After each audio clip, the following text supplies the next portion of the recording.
the organisational level, my key take home here is that when you post a job, people like me are going to read it. We're going to research you.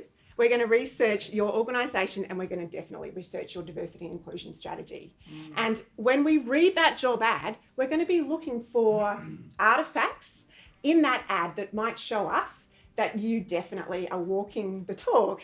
So, for example, you might have words in place such as, this interview process is open. You might like to follow the traditional process of applying for this role, or there's a complementary process here that we invite you to partake in. And that complementary process could look like anything. If it was me and it was up to my preference, I would want to engage in a traditional apprenticeship model where you see me on the ground in the workplace and you see my strengths that have become very obvious when I'm able to practice on the ground, rather than having to have that performative conversation that's really not very real for me in that hour of an interview.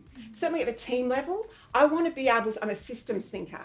So I want to be able to know that your diversity and inclusion strategy is operationalised on the ground.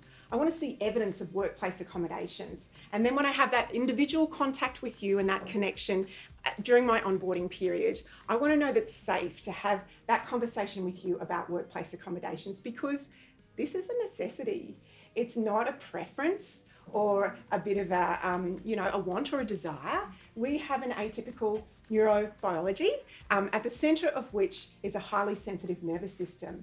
And if we can have those workplace accommodations in place, this is based on the principles of universal design, that when we design for neurodivergence, everyone benefits.